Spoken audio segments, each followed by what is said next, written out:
Viral seorang pedagang cilok yang terjebak di pinggir laut akibat sepeda motornya mogok karena terkena hantaman ombak pasang.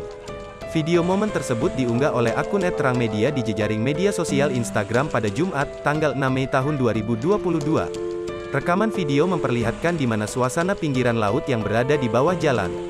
Terlihat sepeda motor yang lengkap dengan gerobak cilok di atas jok itu sedang dipegangi oleh dua orang pria.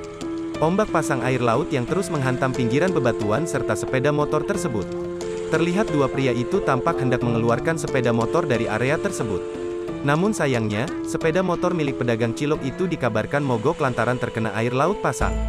Terlihat motor pedagang cilok mogok karena terkena air laut lagi pasang, tulis keterangan unggahan ombak laut yang semakin lama semakin besar dan pasang.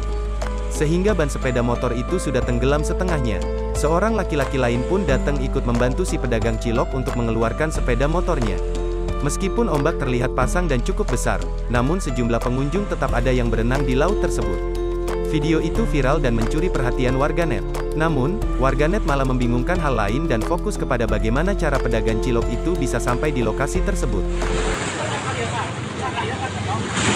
Tukang cilok ke pasangan ya. Terima kasih sudah nonton. Jangan lupa like, subscribe, dan share ya.